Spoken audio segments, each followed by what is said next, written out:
Chers paroissiens du secteur d'Arlon, chers amis internautes, merci de nous retrouver pour cette nouvelle messe dominicale en direct depuis l'oratoire Saint-Valentin de Frassem. La messe de ce jour sera présidée par Monsieur le doyen Pascal Roger. Effectivement, nous ne pouvons pas encore nous réunir physiquement en nombre dans nos églises, mais que ce moyen de diffusion permette au moins de partager ensemble la parole, la prière eucharistique et de partager ce moment communautaire. Bonne fête de la Sainte Famille à tous.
Exaltons tous ensemble son nom.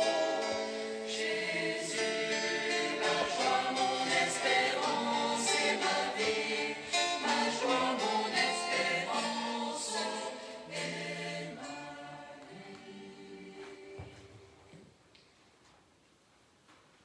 Au nom du Père et du Fils et du Saint-Esprit. Amen.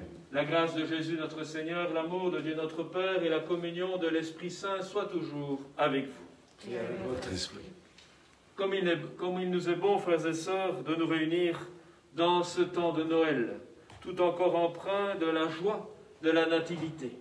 Et nous sommes invités en ce dimanche à contempler la Sainte Famille, mais aussi à apporter à la crèche, en plus des présents des bergers, de lui apporter la réalité de nos familles humaines, la réalité de nos familles d'aujourd'hui, certaines dans le bonheur, mais d'autres aussi dans l'épreuve, dans les difficultés.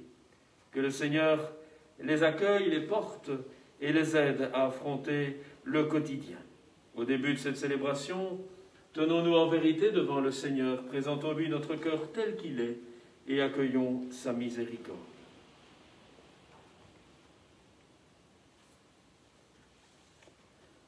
Seigneur Jésus, né de Marie à Noël, pour nous accueillir dans ta famille, prends pitié de nous. Prends pitié de nous. Ô Christ, petit enfant couché dans la crèche et donné comme signe au berger, prends pitié de nous. Prends pitié de nous. Seigneur Jésus, glorifié par les anges, annonçant la paix sur la terre, prends pitié de nous. Prends pitié de nous. Que Dieu Tout-Puissant nous fasse miséricorde, qu'il nous pardonne nos péchés et nous conduise à la vie éternelle. Amen. Reprenons ensemble les mots des anges lorsqu'ils ont annoncé la nativité au berger. Gloire à Dieu au plus haut des cieux, et paix sur la terre aux hommes qu'il aime. Nous te louons, nous te bénissons, nous t'adorons, nous te glorifions, nous te rendons grâce pour ton immense gloire. Seigneur Dieu, roi du ciel, Dieu le Père Tout-Puissant, Seigneur, Fils unique Jésus-Christ, Seigneur Dieu, agneau de Dieu, le Fils du Père, toi qui enlèves le péché du monde, prends pitié de nous. Toi qui enlèves le péché du monde, reçois notre prière. Toi qui es assis à la droite du Père, prends pitié de nous. Car toi seul es saint, toi seul es Seigneur, toi seul est le Très-Haut, Jésus-Christ, avec le Saint-Esprit, dans la gloire de Dieu le Père. Amen. Prions le Seigneur. Tu as voulu, Seigneur, que la Sainte Famille nous soit donnée en exemple. Accorde-nous la grâce de pratiquer comme elle les vertus familiales et d'être unis par les liens de ton amour avant de nous retrouver pour l'éternité dans la joie de ta maison. Par Jésus-Christ, ton Fils unique, notre Seigneur, qui est vivant pour les siècles des siècles. Amen.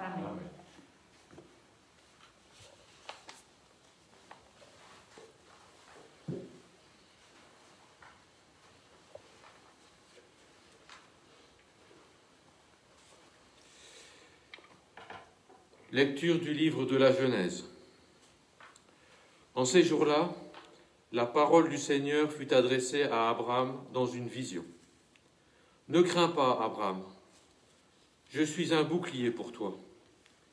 Ta récompense sera très grande. »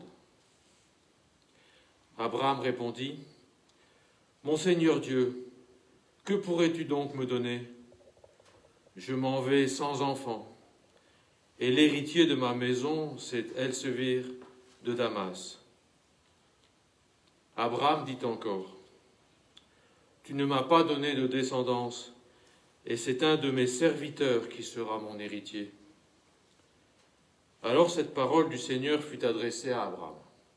« Ce n'est pas lui qui sera ton héritier, mais quelqu'un de ton sang. » Puis il le fit sortir et lui dit, « Regarde le ciel et compte les étoiles si tu le peux. » Et il déclara, « Telle sera ta descendance. » Abraham eut foi dans le Seigneur, et le Seigneur estima qu'il était juste. Le Seigneur visita Sarah, comme il l'avait annoncé. Il agit pour elle comme il l'avait dit. Elle devint enceinte, et elle enfanta un fils pour Abraham dans sa vieillesse, à la date que Dieu avait fixée. Et Abraham donna un nom au fils que Sarah lui avait enfanté. Il l'appela Isaac, parole du Seigneur. Louange à toi, Seigneur. Le Seigneur, c'est lui notre Dieu. Il s'est toujours souvenu de son alliance. Le Seigneur, c'est lui notre Dieu. Il s'est toujours souvenu de son alliance. Rendez grâce au Seigneur, proclamez son nom, annoncez parmi les peuples ses hauts faits.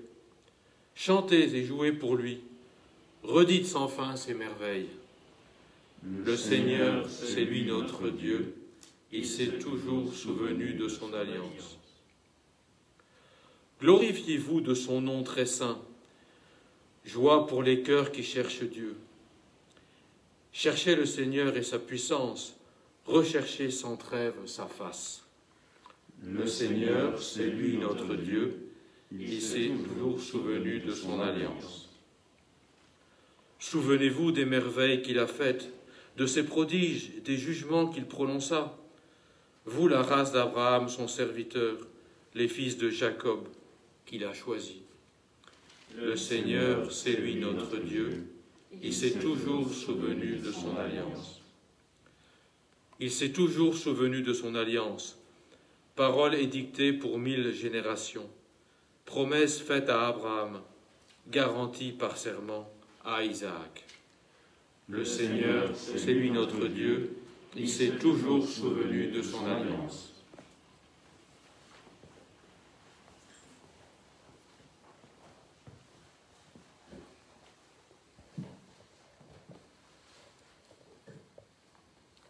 Lecture de la lettre aux Hébreux. Frères, grâce à la foi, Abraham obéit à l'appel de Dieu. Il partit vers un pays qu'il devait recevoir en héritage, et il partit, sans savoir où il allait.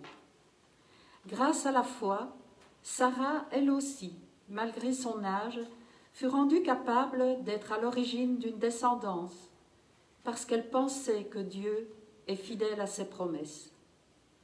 C'est pourquoi, d'un seul homme, déjà marqué par la mort, a pu naître une descendance aussi nombreuse que les étoiles du ciel et que le sable au bord de la mer, une multitude innombrable.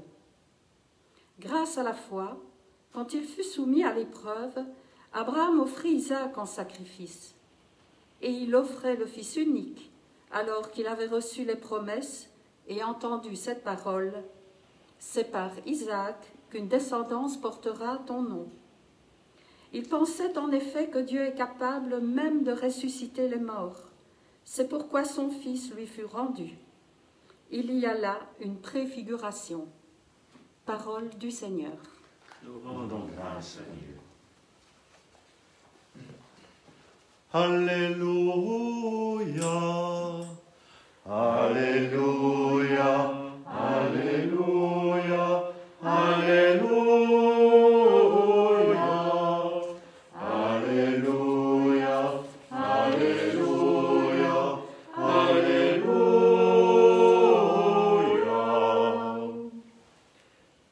À bien des reprises, Dieu dans le passé a parlé à nos pères par les prophètes. À la fin, en ces jours où nous sommes, il nous a parlé par son Fils. Alléluia, Alléluia, Alléluia, Alléluia, Alléluia, Alléluia, Alléluia.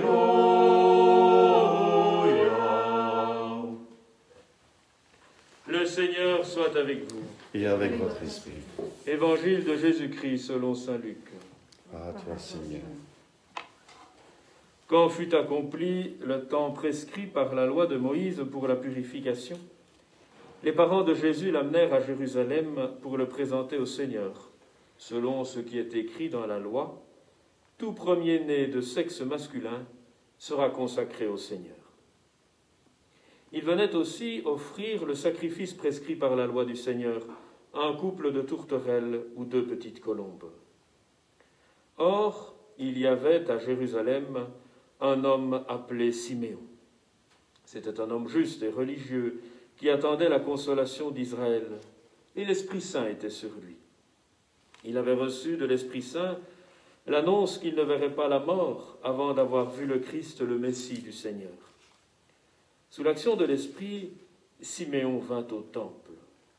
Au moment où les parents présentaient l'enfant Jésus pour se conformer au rite de la loi qui le concernait, Siméon reçut l'enfant dans ses bras et il bénit Dieu en disant « Maintenant, ô Maître souverain, tu peux laisser ton serviteur s'en aller en paix selon ta parole, car mes yeux ont vu le salut que tu préparais à la face des peuples. Lumière qui se révèle aux nations, et donne gloire à ton peuple, Israël. » Le père et la mère de l'enfant s'étonnaient de ce qui était dit de lui. Siméon les bénit, puis il dit à Marie, sa mère, « Voici que cet enfant provoquera la chute et le relèvement de beaucoup en Israël. Il sera un signe de contradiction, et toi, ton âme sera traversée d'un glaive. Ainsi seront dévoilées les pensées qui viennent du cœur d'un grand nombre. » Il y avait aussi une femme prophète, Anne, fille de Phanuel de la tribu d'Azer. Elle était très avancée en âge. Après 7 ans de mariage, demeurée veuve, elle était arrivée à l'âge de 84 ans. Elle ne s'éloignait pas du temple, servant Dieu jour et nuit dans le jeûne et la prière. Survenant à cette heure même, elle proclamait les louanges de Dieu et parlait de l'enfant à tous ceux qui attendaient la délivrance de Jérusalem. Lorsqu'ils eurent achevé tout ce que prescrivait la loi du Seigneur, ils retournèrent en Galilée, dans leur ville de Nazareth. L'enfant, lui, grandissait et se fortifiait, rempli de sagesse, et la grâce de Dieu était sur lui. Acclamons cette parole de Dieu. Louange à toi, Seigneur Jésus.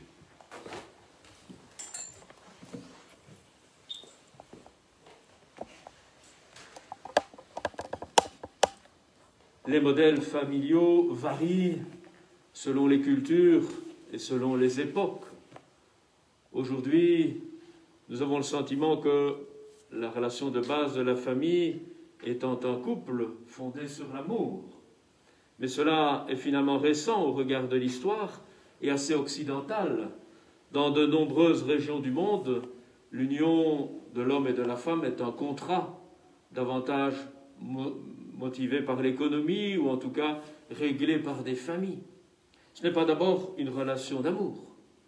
Et puis, le modèle peut être aussi très large. Si vous allez en Afrique, par exemple, la famille, elle a d'immenses ramifications. Et un cousin, c'est aussi mon frère, et l'oncle, c'est aussi mon père. Et donc, ces relations-là sont très différentes et on conçoit la famille de manière beaucoup, beaucoup plus vaste.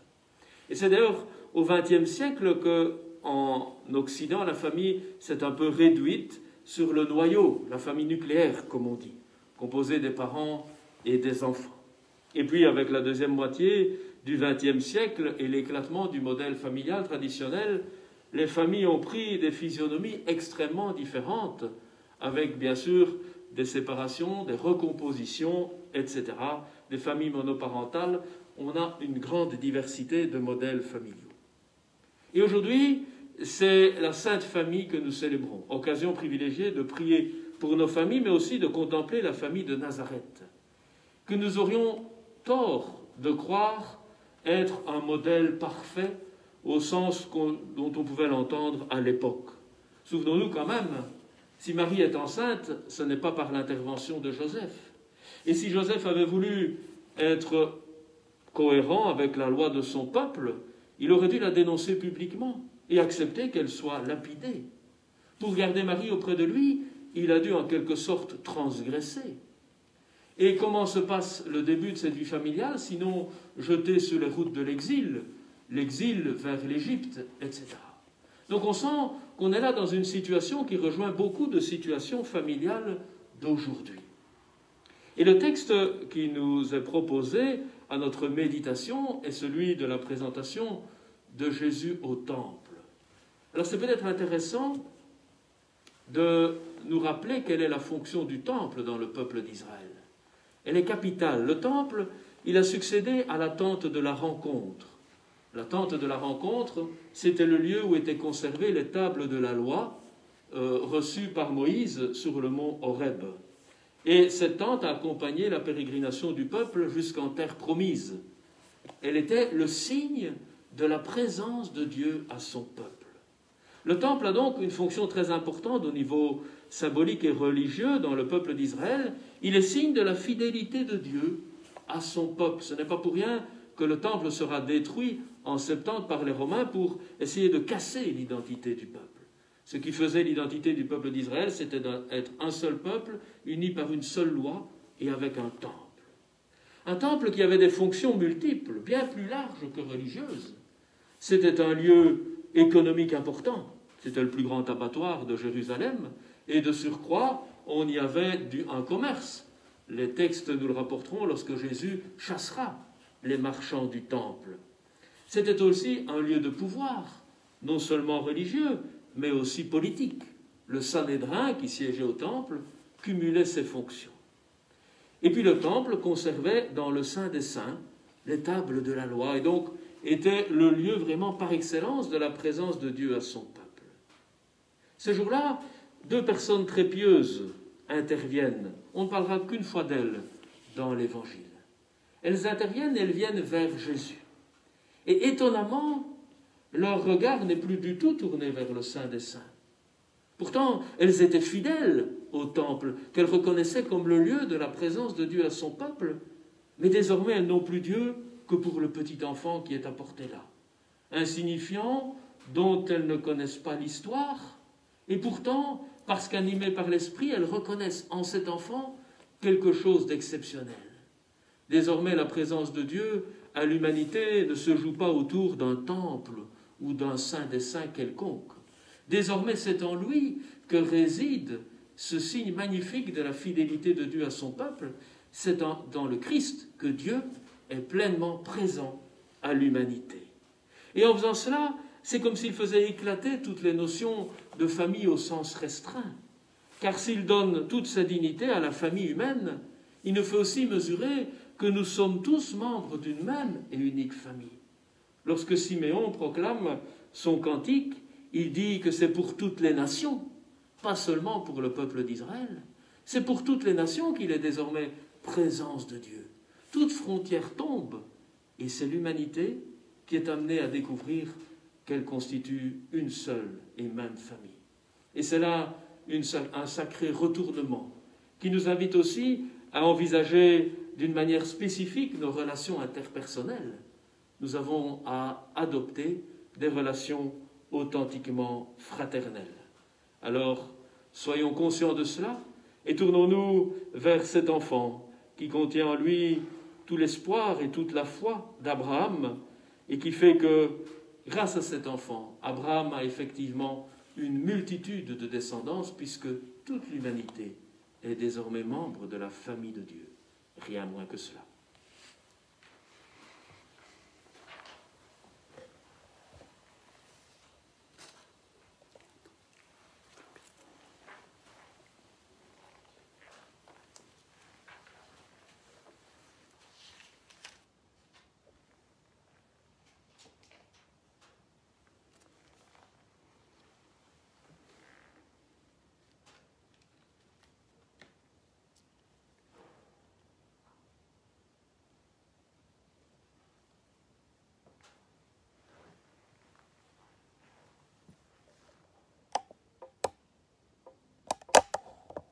Habité par cette foi déjà présente dans le cœur d'Abraham, cette foi évoquée par Paul, cette foi de notre baptême, en communion avec Siméon, Anne et tous ceux qui, à travers l'histoire, ont reconnu en Jésus la fidélité de Dieu à son peuple, la fidélité de Dieu à l'humanité, osons confesser la foi de notre baptême.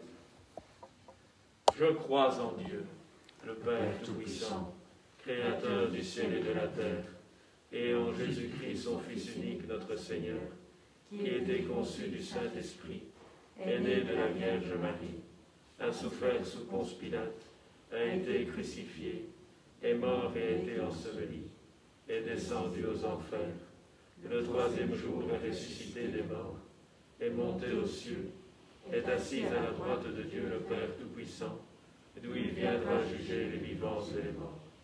Je crois en l'Esprit Saint, à la Sainte Église catholique, à la communion des saints, à la rémission des péchés, à la résurrection de la chair, à la vie éternelle. Amen. Désormais, il n'y a plus besoin d'autre loi que le commandement de l'amour. Désormais, il n'y a plus besoin d'autre temple que d'accueillir le Seigneur en nos vies. Désormais, le peuple de Dieu est sans frontières. C'est pourquoi nous pouvons présenter au Seigneur nos intentions de prière et lui apporter la réalité de nos familles, celles qui vivent le bonheur, celles qui sont dans l'épreuve, les familles unies, les familles cabossées, toutes les familles de la terre. Présentons-les à Dieu notre Père.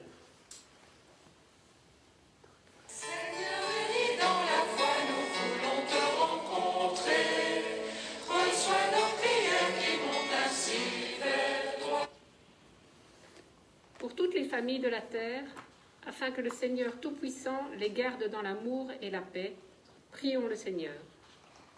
Seigneur uni dans la foi, nous voulons te rencontrer. Reçois nos prières qui montent ainsi vers toi. Pour les foyers désunis, pour les couples qui se disloquent, afin que le Seigneur, plein de bonté, y restaure la confiance, prions le Seigneur. Seigneur uni dans la foi, nous voulons te rencontrer. Reçois nos prières qui montent ainsi vers toi. Pour les familles jetées sur les routes de l'exil, afin que le Dieu de miséricorde suscite assez d'amitié pour les accueillir, prions le Seigneur. Seigneur uni dans la foi, nous voulons te rencontrer. Reçois nos prières qui montent ainsi vers toi. Pour tous ceux qui, pendant les fêtes de Noël, ont partagé avec les plus démunis, afin que l'Emmanuel les comble de joie et d'espérance, prions le Seigneur. Seigneur uni dans la foi, nous voulons te rencontrer. Reçois nos prières qui montent ainsi vers toi. Pour les malades de notre communauté, afin que le Seigneur nous pousse à les soutenir et à les réconforter, prions le Seigneur. Seigneur uni dans la foi, nous voulons te rencontrer. Reçois nos prières qui montent ainsi vers toi. Jésus, Fils de Dieu, tu es venu chez nous et nous voici chez toi. Tu plantes ta tente au milieu de nous et tu nous reçois dans ta grande famille. Nous sommes devenus tes frères et sœurs, les membres de ton corps, aussi nombreux que les étoiles du ciel. Tu fais de nous ton corps, nous sommes de ta chair et de ton sang par l'Eucharistie. Nous te bénissons. Poussés par l'Esprit, nous proclamons que tu es notre lumière et nous te confions aussi toutes nos familles. Gloire à toi pour les siècles des siècles. Amen.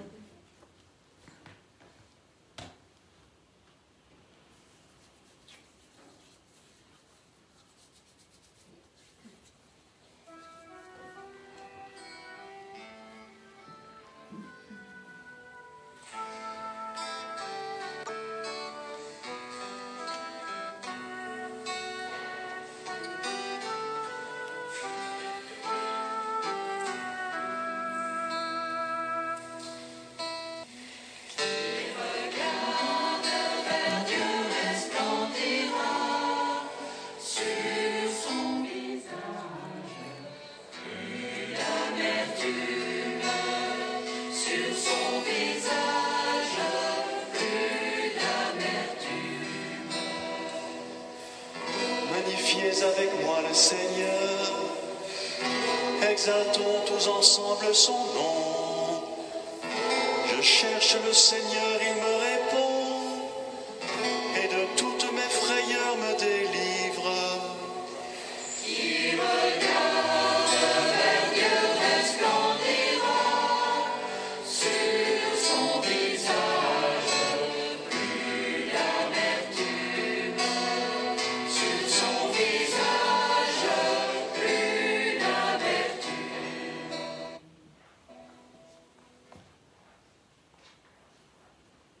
Prions ensemble au moment d'offrir le sacrifice de toute l'Église. Pour la gloire de Dieu et le salut du monde. En t'offrant, Seigneur, le sacrifice qui nous réconcilie avec toi, nous te supplions humblement, à la prière de la Vierge Marie, Mère de Dieu, et à la prière de Saint Joseph, affermis nos familles dans ta grâce et la paix. Par Jésus le Christ, notre Seigneur et notre Dieu, qui vit et règne avec toi et l'Esprit Saint pour les siècles des siècles. Amen. Le Seigneur soit avec vous. Et avec votre esprit, Élevons notre cœur. nous le tournons vers le Seigneur. Rendons grâce au Seigneur notre Dieu. Cela est juste et bon. Vraiment, il est juste et bon de te rendre gloire, de t'offrir notre action de grâce toujours et en tout lieu, à toi, Père, Dieu éternel et plein d'amour, par le Christ notre Seigneur. Par lui, s'accomplit en ce jour l'échange merveilleux où nous sommes régénérés. Lorsque ton Fils prend la condition humaine, la nature humaine en reçoit une incomparable noblesse. Il devient tellement l'un de nous que nous devenons éternels.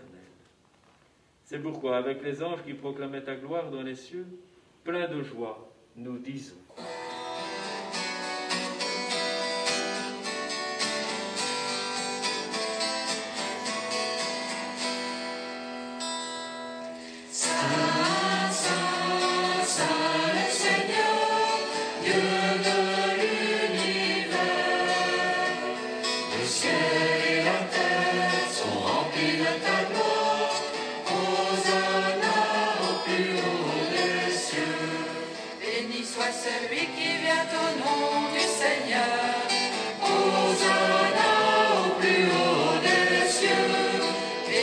Celui qui vient au nom du Seigneur, Hosanna au plus haut des cieux. Saint, Saint, Saint le Seigneur, Dieu de l'univers. Le ciel et la terre sont remplis de ta gloire. Hosanna au plus haut des cieux.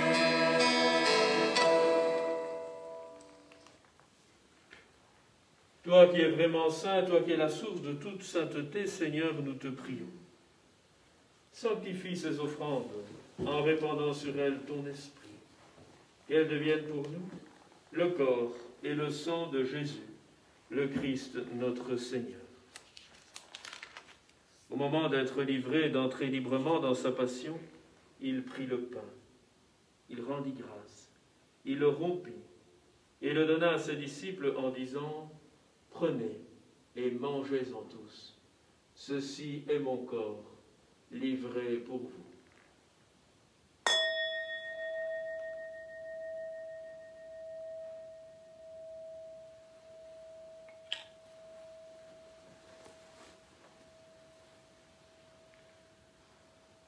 De même, à la fin du repas, il prit la coupe.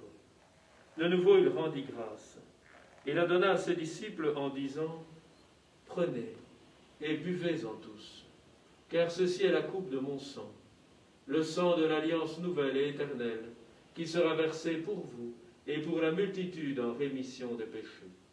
Vous ferez cela en mémoire de moi. »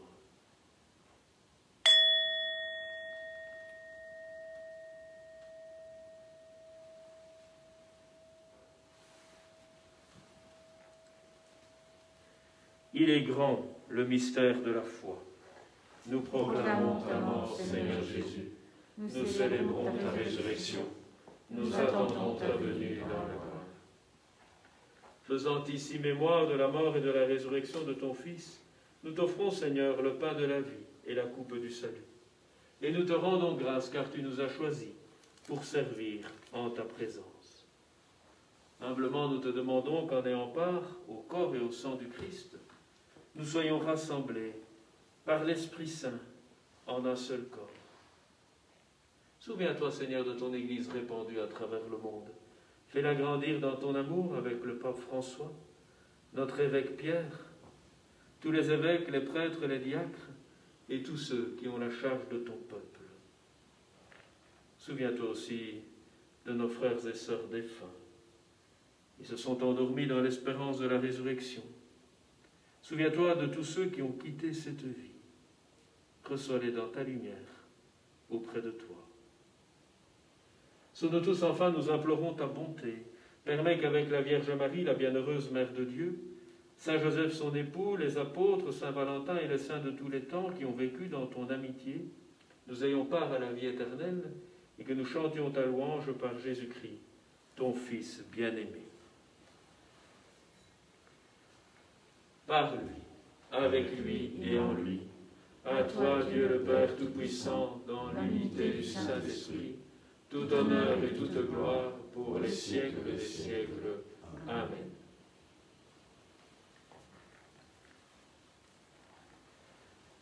À 3 reprises, en quelques lignes, on évoque la connivence de Siméon avec l'Esprit Saint.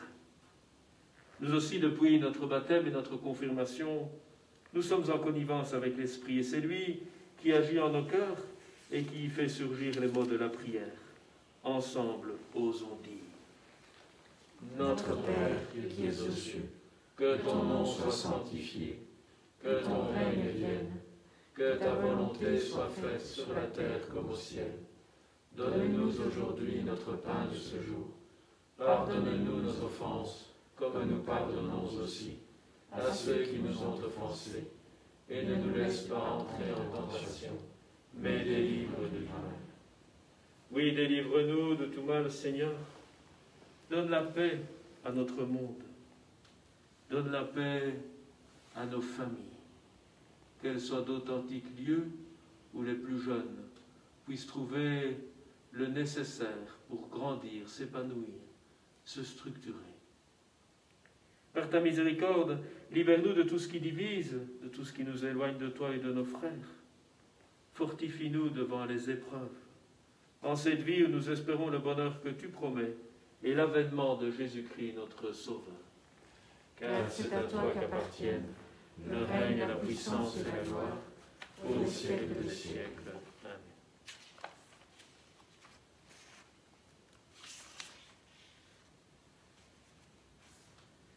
Seigneur Jésus-Christ, tu as dit à tes apôtres, je vous laisse la paix, je vous donne ma paix. Ne regarde pas nos péchés, mais vois la foi de ton Église. Et pour que ta volonté s'accomplisse, donne-lui toujours cette paix et conduis-la vers l'unité parfaite, toi qui règnes pour les siècles des siècles. Amen. Et que la paix du Seigneur soit toujours avec vous. Et avec votre esprit. Que cette paix passe entre nous, à travers nos échanges de regards, et qu'elle aille de cœur à cœur.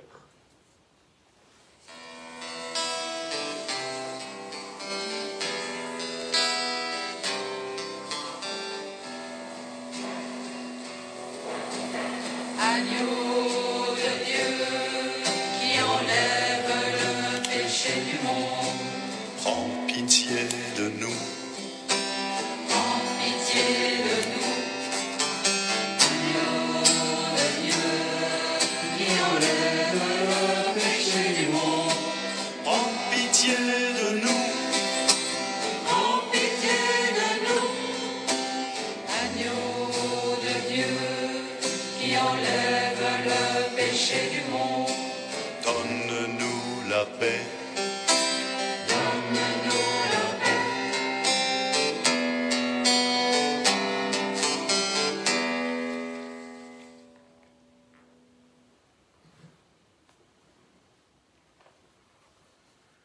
Heureux les invités à la table familiale.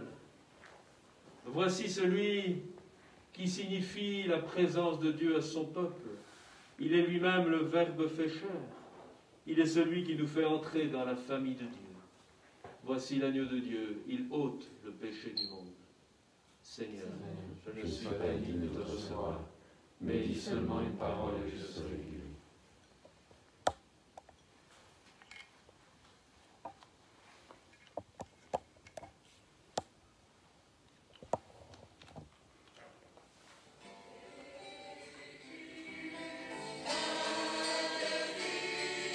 Ceux qui viennent à toi n'auront pas faim. Jésus-Christ, Dieu sauveur. Ceux qui croient en toi n'ont pas faim. Mange ce pain, bois cette coupe. Viens à lui, tu n'auras jamais faim. Mange ce pain, bois cette coupe, crois en lui, tu n'auras pas soif. Jesus Christ, the bread of life, those who come to you will not hunger. Jesus Christ, rise up, Lord. Those who trust in you will not thirst. Eat his bread, drink his cup.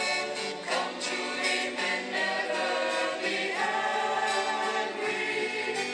Eat his bread, drink his cup. Trust in him and you will not thirst. Jésus-Christ, pain de vie, ceux qui viennent à toi n'auront pas faim.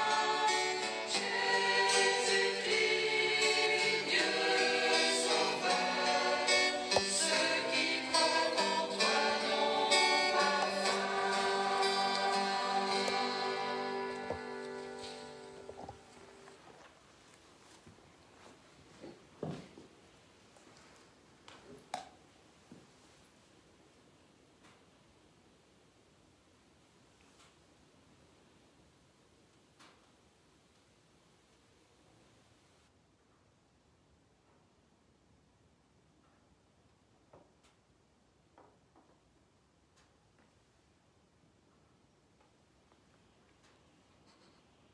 Rassemblons nos prières.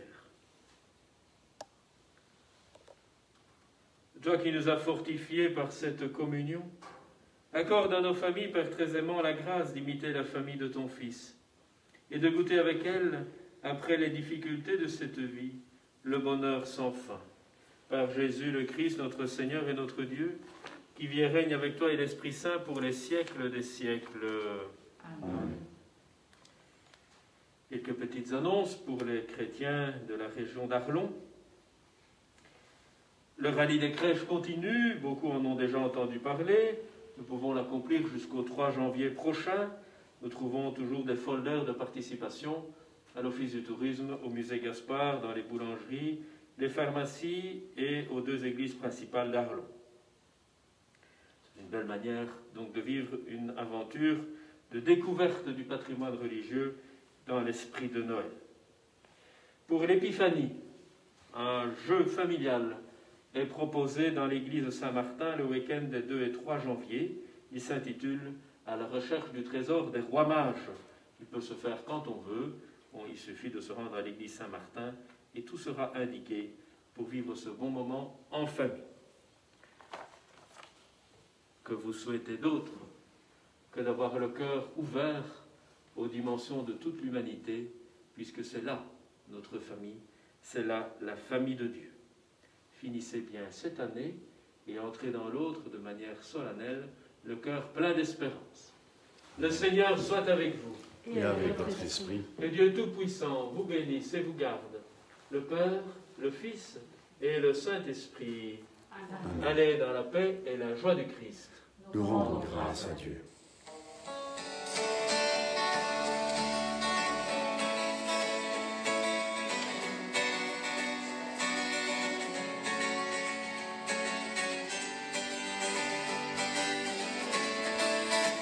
Que chaque enfant porte sa pierre au chantier de la maison du Père. Une cathédrale s'élève vers le ciel. Que chaque enfant porte sa pierre au chantier de la maison du Père. Une cathédrale s'élève vers le ciel.